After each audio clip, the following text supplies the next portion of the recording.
परप्रांतीय पपई व्यवसायधारकांचा खेतिया रस्त्यावर अतिक्रम, प्रशासनाचं दुर्लक्ष। शहादा शहरातील जुना खेतिया रस्ता सध्या परप्रांतीय पपई व्यवसायधारकांच्या अतिक्रमणामुळे वाहनचालकांसाठी डोकेदुखी ठरतोय। शहादा शहरातून लोणखेडा मलोनी परिसराकडे जाणारा हा महत्त्वाचा मार्ग आधीच अवजड वाहनांमुळे अरुंद व धोकादायक बनत असताना सकाळी 7 ते 10 या वेळेत इथं पपईने भरलेल्या ट्रकांची मोठी गर्दी होत असल्याचं चित्र पाहायला मिळतंय। शेतातून पपई ट्रकमध्ये भरून आणणारे व्यापारी त्यांचे सहकारी हे ट्रक भर रस्त्यात तासनतास उभे करत असल्यानं वाहतुकीची कोंडी होते। परिणामी दुचाकीस्वार, रिक्षा चालक, शालेय विद्यार्थी तसेच पादचारी यांना मोठा त्रास सहन करावा लागतोय। काही ठिकाणी तर रस्त्याच्या दोन्ही बाजूने ट्रक उभे राहिल्याने इतर वाहनांना जाण्यास जागाच उरत नाही।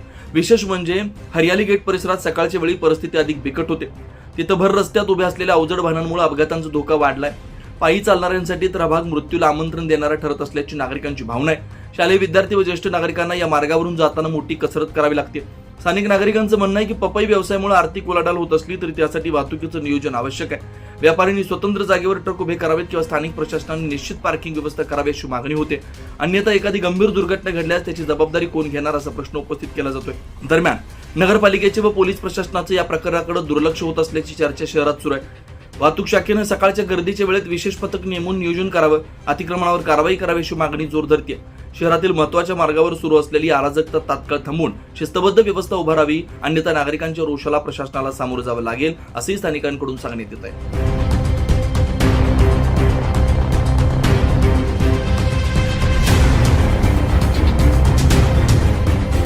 24 लाईव्ह महाराष्ट्र न्यूजसाठी जगन ठाकरे, शहादा।